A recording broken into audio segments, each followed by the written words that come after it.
아멘, 아멘. 11월 첫 주 내적 치유 집회, 이렇게 해서 매월 첫 주에는 저희가 집회 성격으로 뭐 별다를 건 없지만 그런 의미에서 말씀을 나누고 있습니다. 11월은 일이 두 개이기 때문에 2021년 그때 오면 내가 다시 내 인생 시작하겠다 하면 늦다고 말씀드렸습니다. 그래서 내년 1월을 앞당겨서 지금부터 사는 때가 바로 11월입니다. 그래서 여러분 12월 되면 내가 내년에 이제 다시 살겠다. 늦어요. 그래서 일이 두 개인 의미를 잘 알면 좋겠습니다. 가을이 되면서 사색적이게 되죠. 띵킹. 우리가 감사라고 하는 땡스라고 하는 그 단어는 사실 깊은 생각 속에서 나온 단어입니다. 그래서 띵킹과 땡스라고 하는 이 단어는 같은 말입니다. 이 가을에 우리가 어떻게 사는 것이, 특별히 코로나가 우리에게 준 유일한 마지막 질문 한 가지를 꼭 붙잡으라고 말씀드렸는데, 내 인생 이제 다 끝나도, 내 인생 여기서 맞춰줘도 내게 남은 가장 소중한 것, 가장 중요한 것이 무엇일까를 여러분은 이제 복음 앞에서, 말씀 앞에서 정확하게 대답할 수 있어야 된다고 말씀드렸습니다. 뭐 중요한 거 많아요. 소중한 거 많아요. 그럼에도 불구하고 이제 여기까지 생사를 넘나들고 보니까 내가 이거는 놓치면 안 되겠다는 분명한 한 가지가 우리 가운데 턱 담아서 낙인 찍혀 있어야 됩니다. 흔적이 있어야 돼요. 그래서 여러분이 생각하는 그 중요한 것, 그 한 가지가 무엇인지 우리는 예배 때 말씀마다 계속적으로 고민하면서 걸어가고 있습니다. 특별히 코로나 이전과 이후는 완전히 달라졌어요. 여러분, 그 이전에는 어설프게라도 흉내내고 무언가라도 하는 척만 해도 그냥 그렇게 흘러가던 시대였다면, 이제는 사람의 만남, 관계, 신앙 모든 것들이 어설픈 거는 누가 뭐라고 해서가 아니라 스스로 존재할 수 없게 됩니다. 여러분, 분명해요.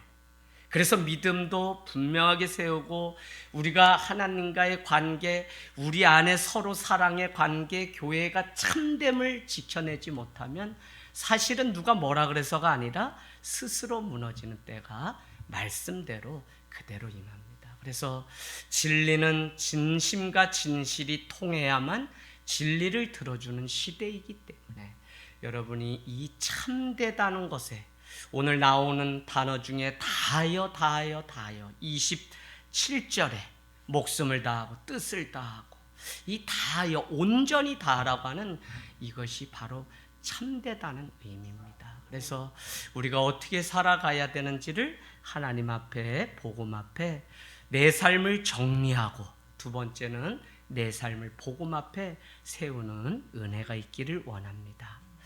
여러분, 오늘 제가 밴드의 작은 5분짜리 이지양 목사의 5분 묵상에서 올려드렸습니다. 이제는 교회 교인을 대상으로 복음 전하는 시대는 이제 끝났어요. 제가 보는 견해는 무엇이냐면, 이제는 믿으라 그래서 믿는 사람 아니라 이제는 믿을 사람 믿고 아닌 사람은 아닌데, 아직도 누가 문제냐, 담장 너머에서 복음을 한 번도 들어보지 못한 사람이 문제입니다.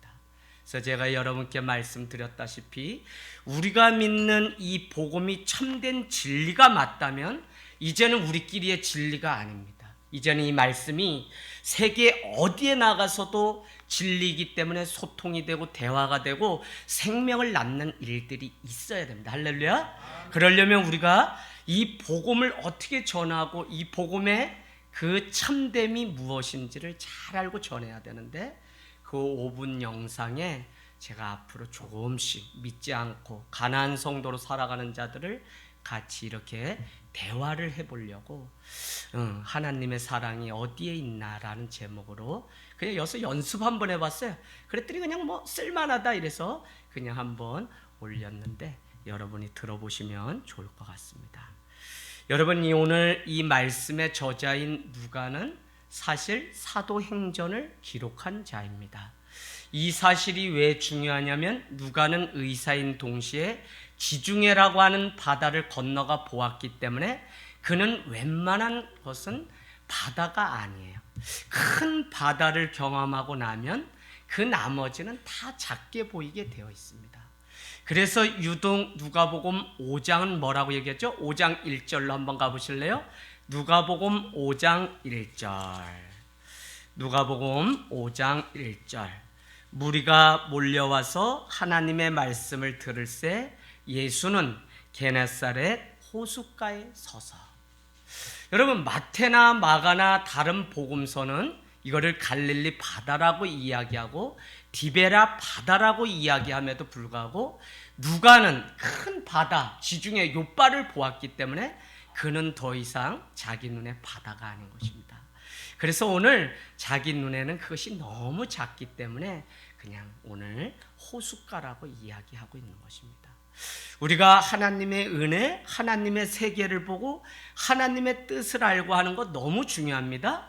그러나 이 은혜를 받으려면 충분히 받고 풍성하게 받아야만 우리 안에 일어나는 많은 문제들을 그 은혜가 다 덮어버려요. 내가 큰 것을 경험하고 나면 어떤 문제도 어떤 일도 어떤 기도 제목도 다 째째하게 작게 보입니다. 그래서 다른 사람은 그걸 바다로 이야기하지만 큰 것을 본 사람은 그건 호수에 불과하다고 오늘 기록하고 있는 것입니다. 여러분, 특별히 중요한 것이 누가는 이방인들에게 복음을 전했던 선교사입니다. 그는 사람들에게 질문하기를 좋아합니다. 그냥 이것이 말씀이니 믿어라 라고 던져주는 게 아니라 야 요한의 아들 시몬아 라고 이야기하면서, 아니면 사도행전 1장에도 보니까 그 때와 기한은 언제입니까? 이스라엘 회복의 때와 기한은 언제입니까? 와 같이 계속적으로 질문하는, 그러면서 복음을 전해가는 방식들을, 저는 이런 효과적인 방식들이 우리가 지금 고민해 봐야 되고 우리가 어떻게 메시지를 전하는 것이 참된 것인지 생각해 봐야 된다고 보는 것입니다.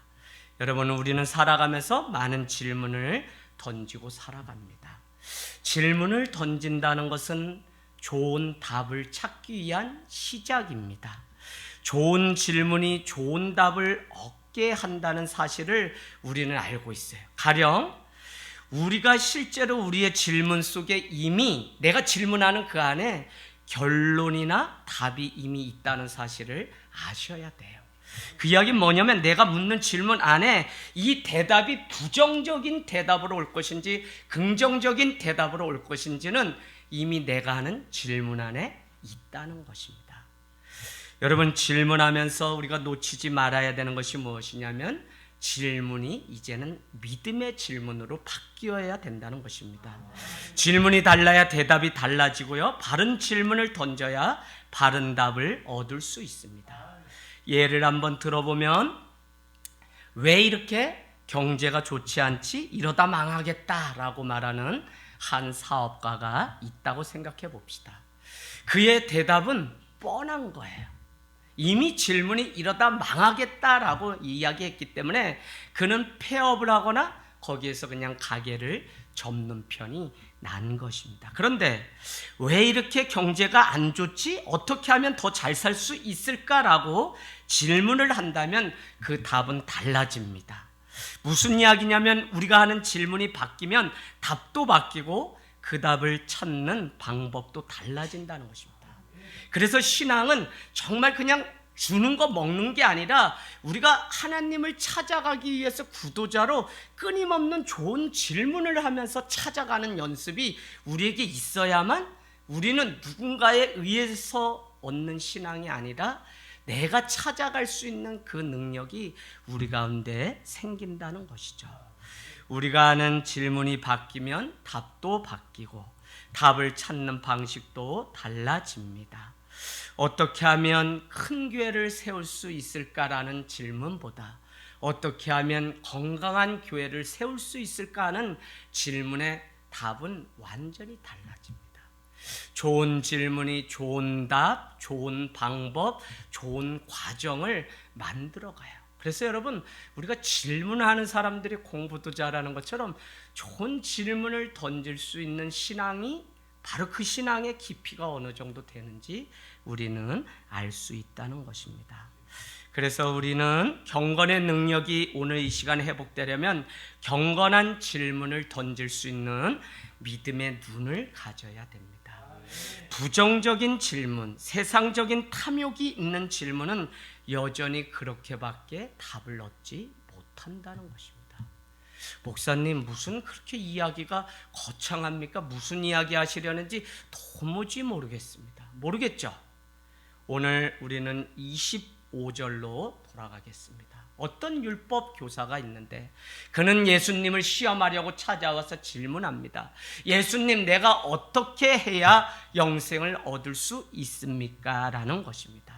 율법 교사가 누구입니까? 날마다 율법을 연구하고 잘 해석해서 어떻게 해야 잘 지킬 수 있는지를 알아내는 자입니다.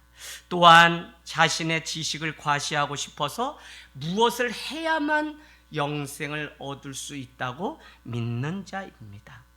오늘 율법 교사의 질문이 그 순수함이 질문 안에 없기 때문에 그가 요구하는 대답을 주님이 하신 것이 아니라 오히려 그에게 재차 반문하는 질문을 하심으로 인해서 그의 동기와 그가 하는 질문의 요지가 무엇인지를 다시 묻고자 하는 하나님의 이 방법을 우리는 보게 됩니다. 예수를 시험하여 이르되 선생님, 내가 무엇을 하여야 영생을 얻으리까? 주님은 그의 잘못된 질문에 대해서 다시 질문하십니다. 26절 예수께서 이르시되 율법에는 무엇이라고 기록되어 있느냐? 아니, 너에게 지금 책이 있는데 내가 읽은 것이 무엇이냐라고 재차 그에게 물으면서 그가 말하는 의도, 동기가 어디서 잘못되었는지를 지금 확인시켜 주려고 하는 것을 보게 됩니다. 순수하게 영생에 관심 있는 것이 아니라는 것이죠. 그 단편적인 것이 29절로 돌아가 보면 질문의 의도는 자기를 옳게 보이려고 주님 앞에 와서 이와 같은 질문을 하고 있다는 것입니다. 여러분, 자기 과시와 자기를 인정해달라고 하는 이 욕구를 가지고 와서 마치 나는 영생을 다 얻은 자처럼, 다 준비된 자처럼 주님을 시험하기 위해서, 주님은 아시는지 모르는지를 알기 위해서 이와 같이 질문을 던지는 이 사단의 권모술수를 우리는 알아야 됩니다. 여러분, 우리가 신앙생활을 하면서 누군가를 만나고 교제하고 다 좋아요. 그러나 내 신앙에 영적으로 도움이 되는 사람이 내게 있지 않으면 우리는 그 말에 인간적인 그 욕망과 그 우상의 덩어리 앞에 그것을 분별하지 못한 채 그대로 넘어가고 무너지는 경우가 너무 많아요. 가령 이 목사는 대단해, 이 목사는 우리 이 목사님 대단해. 노예 가면 뭐 젊은 사람이니까 칭찬하고 띄워주시죠. 근데 그게 참말이라고 믿고선 내가 우쭐대고 막 이렇게 하기 시작하면 그거는 내 스스로 아무것도 없는 사람인 동시에 무너지게 돼 있어요. 여러분, 골로새서 2장 6절 7절 너희는 예수 그리스도께 깊이 뿌리 박은 바 돼서 그의 교훈을 따라 그의 삶을 행하는 자가 경건한 자라고 우리에게 우리가 뿌리를 견고하게 내려야 될 곳은 바로 예수 그리스도.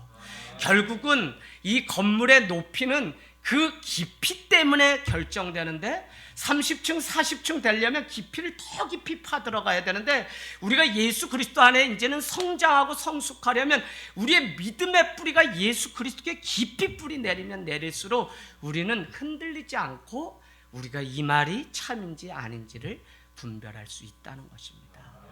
그래서 우리는 자기 과시인지 자기 인정의 욕구인지를 내 스스로도 나를 향해서 볼 수 있어야만 우리는 점점 주님을 더욱 닮아갈 수 있어요. 참된 질문을 하지 못하는 그 의도를 알기 때문에 주님, 이스라엘의 회복의 때가 언제입니까? 1장 6절 7절 8절 제자들이 묻습니다. 뭐라고 말씀하시냐면 때와 기한은 너희에게 있지 않고 너희는 알 바가 없다. 그 권한은 주님께 있으니 너희는 성령을 받고 권능을 받은 후에 예루살렘 온 유대 사마리아 땅끝까지 이르러 내 증인이 되리라 라고 말씀하셨다는 것입니다. 여러분, 주님은 엉뚱하게 요구하시는 답을 가르쳐 주신 것이 아니라 그들의 의도를 다시 깼고 그들이 바른 질문을 던질 수 있도록 요구하시는 것을 우리는 보게 됩니다. 내가 어디로부터 와서 어디로 가느냐? 하갈에게 광야 가운데 주님이 나타나셔서 묻습니다. 아담아, 내가 어디 있느냐? 주님은 물으십니다. 여러분, 결국 우리의 신앙은 질문, 좋은 질문을 통해 좋은 답을 찾아가는 과정이 있을 때 우리는 성숙한 삶을 향해서 조금 더디고 조금 늦어도 우리가 깊이 내 신앙을 돌아보면서 걸어갈 수 있다는 것이죠. 영생은 여러분 일의 문제가 아니라 삶의 문제입니다. 영생은 행위가 아니라 하나님과의 바른 관계 문제라고요. 25절은 무엇을 간과했냐면 내가 무엇을 하여야 영생을 얻는 것이 아님에도 불구하고 그렇게 물었다는 거예요. 하나님이 나를 위해 무엇을 하셨는지를 알아야 우리는 영생을 얻습니다. 성경 복음을 여러분 잘 아셔야 돼요. 아브라함이 뭐를 했다, 이삭이 뭘 했다, 인간이 뭘 했다를 기록한 게 성경이 아니라 인간은 하나님의 그 선하심과 하나님이 지으신 그 의도대로 따라가지 않으면 아무것도 할 수 없는 존재라는 것을 가르쳐주는 동시에 그 동기와 방법이 아무리 선해도 하나님이 돕지 않으면 안 된다고 하는 우리의 무능력을 기록해 놓은 것이 바로 복음이라니까요. 그러면 복음은 무엇을 우리에게 가르쳐주냐? 이거와 같이 아무것도 아닌 우리 인간을 하나님은 쓰시기 위해서 하나님이 우리를 위해 하신 일이 무엇인지를 기록해 놓은 것이 복음이라고요. 여러분, 이거 이해하세요? 저는 이 사실을 모르기 때문에 1인 10역, 20역 사역을 해도 하나님이 내게 구원의 그 기쁨을 주시지 않아서 밤마다 예수 믿고 3년이나, 왜 남보다 늦었어요? 믿는 배경도 아니에요. 그동안 우상 앞에 절하고 제사하고 제사 과자만 먹은 것만도 몇 가마니가 될 정도로 내가 동네 가서 굿하고 또 해다지하면 그것도 닭다리라도 하나 뜯어 먹으려고 그 동네 가서 구경하고 마당에서 금 긋고 놀다 보면 무당이가 막 감기만 걸려도 와가지고 굿하다가 그냥 창호지 밖으로 칼 하나가 우리 노는 앞에 딱 꽂혀요. 보면 문씨 아저씨라고 하는 남자 무당이 와서 야, 귀신 잡았다고 하면서 내 눈에는 아무것도 안 보이거든요. 내 칼을 꺼내서 단지에다 쑥 집어넣고서 저기 어디 동네 산에 가가지고 그 삿갓바위 밑에 그냥 동굴 속에다 넣어놓고 거긴 영험하고 귀신이 있으니 애들은 부정타 큰일 날 귀신 그래가지고 가지 말란데 난 그게 그렇게 싫었어. 옛날부터 동네 아이들 개밥 주다 늦어요. 매일 머리 빵꾸 개밥 주다 머리 물려서 피 흘리면서 온 빵꾸 김영호 카센터 수원에 잘하고 있어요. 이용해 주세요. 그런가 하면 그냥 뭐 오다가 또 늦어. 그래서 선생님이 왜 늦냐 그러면 애가 뒤에 뱀 한 마리를 들고 이렇게 오는 종진이 있어. 이거 어떻게 됐냐? 시골에는 뱀을 잡으려고 하다가 놓치면 걔가 반드시 나타나서 보복을 한다, 이 얘기가 있기 때문에 끝까지 가서 돌바위하고 땅을 파서라도 그 뱀을 잡아가지고 오냐고 점심때 나타나는 종진이. 걔네를 3명 동원해서 참나무로 칼을 깎고 아무도 모를 때 그 동굴에 가서 돌 던져서 항아리 깨고 제사까지 먹고 이남. 그래서 지금도 동네가 잘 안 되고 우리 동네가 가난한 이유가 그 사건 때문에. 그래서 범인을 잡으려고 하는데 제가 아직까지 이실직고를 안 했습니다. 여러분, 정말 우리가 이 구원을 얻는다는 거, 이건 하나님이 우리에게 베푸신 선물이고 성경은 하나님이 끊임없이 우리를 향하여 어떻게 구원하시려고 행하셨는지를 기록한 것이지, 오늘 율법 교사가 찾아와서 내가 무엇을 행해야만 구원을 얻을 수 있습니까? 라는 것 자체가 자기 과시, 자기 의가 그 안에 있다고 하는 사실입니다.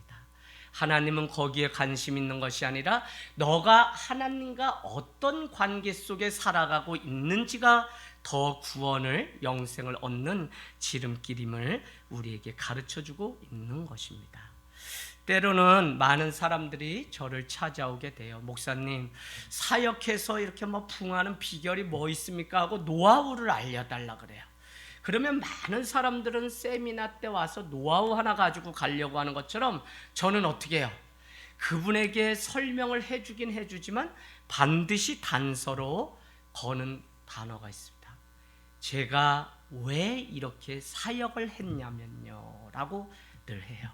그 사람들 지금 써먹을 노하우를 가르쳐 달라고 하지만 저는 제가 왜 이렇게 신방을 하고 왜 이렇게 설교를 하고 왜 이렇게 목회를 했는지, 왜 했는지 그 동기와 목적이 어디 있었는지를 분명히 그분에게 가르쳐 줘야만 이분이 그것이 납득되면 자기 것으로 소화할 수 있는데, 많은 사람들은 거기에 관심 없이 그냥 어떻게 하면 붕대고 어떻게 하면 뭐 하는지 그것만 알아서 가다가 교회도 다 미처 못 가서 또 전화 와요. 목사님 그래서 어떻게 됐다는 거죠? 환장하겠어요. 여러분, 무엇이냐면 여러분 그 노하우, 그것이 중요한 것이 아니라 철학, 목적, 동기가 명확하게 자기 안에 이해되어야만 내 것으로 될 수 있습니다. 오늘 주님이 그 영생을 주시는 목적, 동기, 그걸 어떻게 이뤄가는지를 성경은 우리에게 말씀하고 있음에도 불구하고 율법에 해박한 율법 교사는 그 중요한 것은 놓친 채 그냥 결과, 이 영생만 얻는 것에 관심을 갖고 있는 모습을 보게 돼요. 왜요? 자기는 이미 모든 것을 다 알기 때문에 이뤄 놓았다고 하는 그 안에 불순종이 있기 때문에 그렇죠. 여러분, 지금도 사단은 겸손한 사람을 무서워합니다.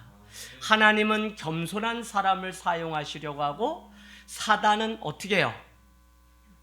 교만한 자를 사용하기 위해서 지금도 계속 찾고 있어요. 어느 때 내가 교만해졌다 하는 것이 무엇이냐면 내가 모든 것을 다 알고 모든 능력을 내가 다 가진 것처럼 우쭐할 때가 있습니다. 그때 여러분 삽시간에 무너지게 돼요. 삽시간에. 자, 여러분 오늘 신앙생활 하면서 꼭 생각하면서 우리의 생각과 마음이 주님께 붙잡혀 살기를 원합니다. 저는 우리가 영적인 질문을 던지면 분명한 것은 사명을 발견하는 때가 되고요. 동기가 바뀌면 질문의 내용이 달라지고 질문의 내용이 바뀌게 되면 사는 방법과 자세와 태도도 달라져요. 그래서 좋은 질문을 던지는 사람이 결국은 좋은 사명자가 되는 것을 우리는 보게 됩니다. 내가 왜 일을 하지? 내가 뭐 꼭 해야 되나? 이렇게 질문하면 그 사명 버리고 왜 내가 이 사명 감당해야 되나? 안 하겠다고 하는 것이 그 안에 이미 답이 정해져 있다고요. 그래서 질문하는 그 신앙은 중요한데 어떤 영적인 질문을 하는가가 더 중요하다는 것입니다. 내가 원하는 것을 얻기 위해 기복적인 질문을 할 것이 아니라 하나님의 뜻에 나를 맞추기 위한 경건하고 또 거룩한 질문을 할 때 우리의 인생 안에 변화가 일어나게 됩니다. 인생에 대한 질문이 바뀌면 그 인생은 그 질문대로 이루어집니다. 신앙은 하나님을 나에게 끌어오는 것이 아니라 내가 하나님께 돌아가는 것입니다. 신앙은 하나님을 내게 끌어오는 것이 아니라 내가 하나님께 돌아가는 것. 여러분, 이게 바로 회개입니다. 주 예수를 믿으라, 복음을 믿으라 라고 하면서도 주님은 우리에게 마가복음 1장에 보면 먼저 회개하라고 합니다. 하나님의 나라가 가까이 왔다는 것입니다. 회개야말로 하나님이 우리에게 주신 가장 큰 선물이더라고요. 그래서 참 하나님 앞에 우리의 그 죄악들을 보는 이것이 더 귀하고 더 아름답고 또 그 고백을 하는 사람이 얼마나 아름다운 신앙인지 보게 됩니다. 여러분, 진정한 자기 사랑은 아버지께로 돌아가는 것이 진정한 자기를 사랑하는 것입니다. 집 나간 아들이 세상에 나가서 이것저것 다 해봤거든요. 그러나 결국 그가 발견한 것은 무엇이냐면 진짜 내 인생을 사랑하고 내 인생을 존중한다면 결국은 아버지의 품으로 돌아가는 것이라는 사실을 그가 알았기 때문에 주업 열매를 먹는 그 처참한 상황 가운데도 아버지를 그리며 고향으로 돌아갔던 것을 우리는 보게 돼요. 세상 사람들이 이 놀라운 사실을 모르기 때문에 여전히 하나님과 반대된 세상으로 찾아가는 것들을 우리는 많이 보고 있습니다. 코로나 기간 하나님 앞에 어떻게 살아야 할까? 거룩한 고민을 던지는 사람이라면 주님 앞에 예배하고 주님을 더 사랑하지 못한 것에 대해서 회개할 수밖에 없습니다.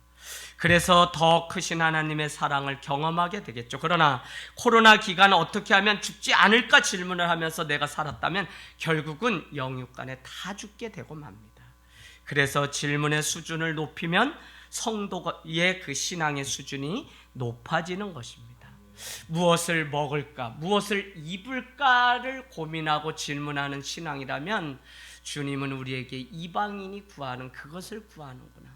내가 먼저 그의 나라와 의를 구하면 내가 너희에게 이 모든 것을 더해 주시는 하나님이신데, 여전히 세상 세리들과 같이, 이방인과 같이 무엇을 먹을까 입을까 염려하는 시대. 여러분, 성경 이거요 1.1획도 다르지 않아요. 틀리지 않다고요.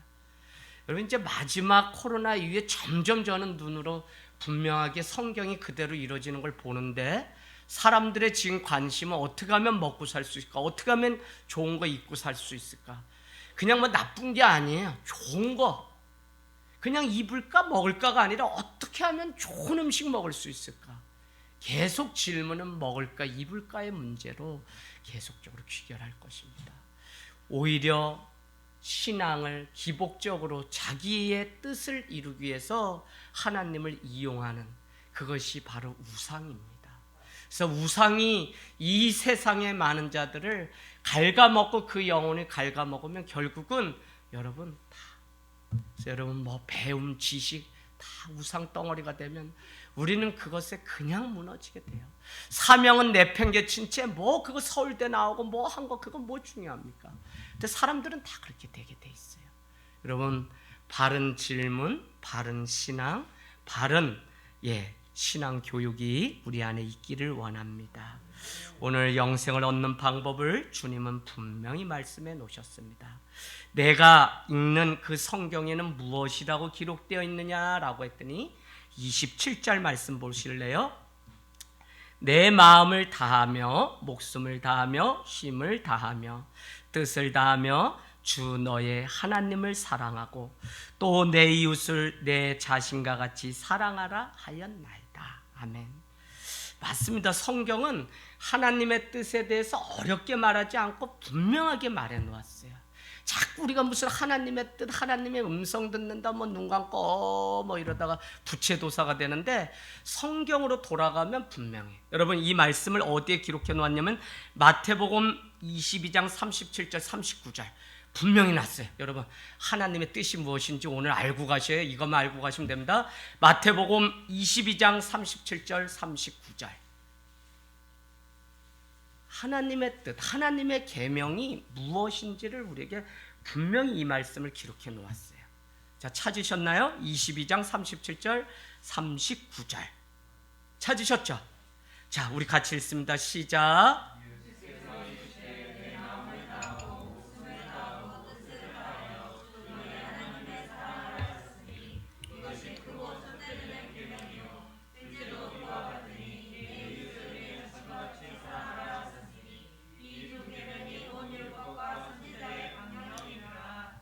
계명, 규례, 말씀, 율법 다 뭐죠? 말씀을 말하는 거, 시편에 특히. 그런데 여기에 지금 규례, 첫째 되는 계명, 이 계명 뭐냐? 말씀을 이야기하는데, 첫째는 하나님 사랑, 둘째는 이웃 사랑. 분명하게 가르쳐줘요. 복잡하지 않다니까요. 자, 더 중요한 것은 어디 한번 가보냐면요, 저기 한번 가볼까요? 요한복음 9장에도 요한복음 9장 한번 가보세요. 요한복음 9장. 옛날 버전이 참 좋은데요. 요한복음 9장. 눈먼, 태어날 때부터 눈먼 소경 이야기. 자, 9장 우리 3절 같이 읽어볼까요? 3절, 9장 3절 시작. 예수께서 대답하시되 이 사람이나 그 부모의 죄로 인한 것이 아니라 그에게서 하나님이 하시고자 하신 일이 나타내고자 하심이라. 아멘. 옛날에는 뭐라고 말씀되어 있었냐면, 옛날에는 그에게도 하나님이 하시고자 하시는 뜻이 있느니라라고 돼 있던 게 이렇게 해서 바뀌었어요. 하나님이 하시고자 하시는 뜻이 눈먼 소경에도 있었다는 것입니다. 우리 또 말씀 한번 볼까요? 요한 1서 2장 17절. 요한 1서 2장 17절. 제가 지금 하나님의 뜻에 대해서 이야기하고 있습니다. 네, 항시범 데살로니가 전서 5장에 있죠. 항상 기뻐하라, 쉬지 말고 기도하라, 범사에 감사하라. 이는 너희를 향하신 하나님의 뜻이니라. 이는 예수 그리스도 안에 있는 너희를 향하신 하나님의 뜻이니라. 그래서 항시범, 분명한 뜻이 있죠. 근데 그 외에도 하나님의 뜻에 대해서 계속 얘기하는데 요한복음 2장 17절 우리 같이 한번 읽을까요? 시작. 상도 그 정욕도 지나가되 오직 하나님의 뜻을 영원히 거하느니라. 아멘. 무슨 말씀이죠? 그 앞에 16절에 육신의 정욕, 안목의 정욕, 이생의 자랑을 쫓아가는 자들은 다 소멸되고 없어질 것 쫓는데 너희가 그 정욕도 이 세상도 다 지나가는 것이고 오직 주님의 뜻대로 행하는 자만 영원히 거할 수 있다는 거예요. 그래서 하나님의 뜻은 너무 중요한데 오늘 예수님이 율법 교사의 순수하지 못한 질문을 듣고 다시 물은 것은 뭐냐면 하나님의 뜻이 무엇이냐를 물었는데 그는 오늘 우리가 읽은 이 말씀, 목숨, 뜻을 다하여서 하나님을 사랑하고 내 이웃을 사랑하라. 그러면 내 이웃을 사랑한다는 것이 무엇입니까? 라고 또 질문함으로 인해서 그 뒤에 무슨 말씀이 나오죠? 선한 사마리아. 그래서 길 가다 강도 만난 사람을 고쳐주었던 이방인 한 사람, 선한 사마리아의 이야기가 등장하는 것을 보게 됩니다. 여러분, 말씀대로 어떻게 내 마음과 목숨과 힘과 뜻을 다하여 하나님을 사랑하고 이웃을 사랑할까가 우리의 고민이 되어야 된다고요. 그래서 자꾸 우리가 사랑을 하면서도 사랑이 변하는 이유는 사랑의 기준이 하나님께 있어야 되는데 내게 있기 때문에 그렇다고 벌써 몇 달 전에 말씀드렸습니다. 이 본문 가지고 뭐라고요? 주님은 분명히 우리가 행해야 되는 사랑의 기준이 내가 내 자신을, 내 몸을 사랑하는 것 같이 사랑하라고 하는 분명히 기준을 주었음에도 불구하고 또 요한복음에는 뭐라고 하면 내가 너희를 사랑한 것 같이, 즉 다른 말로 하면 주님이 우리를 사랑한 것 같이 사랑하는, 그러면 내 제자인 줄 알리라고 주님은 분명히 말씀해 주셨는데 그 기준을 자꾸 내게 두니까 나는 이만큼 사랑했으면 되지, 어떻게 저 사람은 내 사랑도 모르고 계속 받으려고 해, 이런 논리로 우리는 하기 때문에 사랑하지 못한다는 것입니다. 주님, 목사님, 줄 예배 드리지 않으면 벌 받나요? 목사님, 11조 드리지 않으면 큰일 나나요? 여러분, 이 질문이 좋은 질문이나요? 예, 좋은 질문 아니라고 제가 말씀드리는 거예요. 왜요? 그 안에는 이미 내가 섬겨야 되는 그것을 하지 않고 싶어하는 자기의 욕망이 숨겨져 있기 때문에. 그래서 여러분, 제가 여러분 만나고 뭐 얘기를 이렇게 나누고 하면 사실은 그가 던지는 질문을 들어보면 뭘 원해서 오셨는지, 뭐를 이루고 싶은지, 자기의 그 뜻이 무엇인지를 사실은 다 알아요. 상당 기법 중에 이렇게 질문 안에 답이 있다 해서 이렇게 다 합니다. 근데 저는 예수님이 그 사람들, 무수히 많은 사람들과 대화를 나누면서 그들의 생각과 마음을 바꿔가는 방식 안에는 서로 주고받고 질문하는 방식, 참 이렇게만 할 수 있다면 우리가 자녀 10명이라도 양육할 수 있을 텐데 질문 하나 하면 우리는 그것도 모르냐고 면박을 주니까. 근데 예수님은 그렇게 하세요. 천천히. 결국 오늘 사마리아, 그 선한 사마리아인의 이야기를 들었을 때 오늘 이 율법 교사는 분명히 그 삶이 변화됐을 거라는 믿음이 들어요.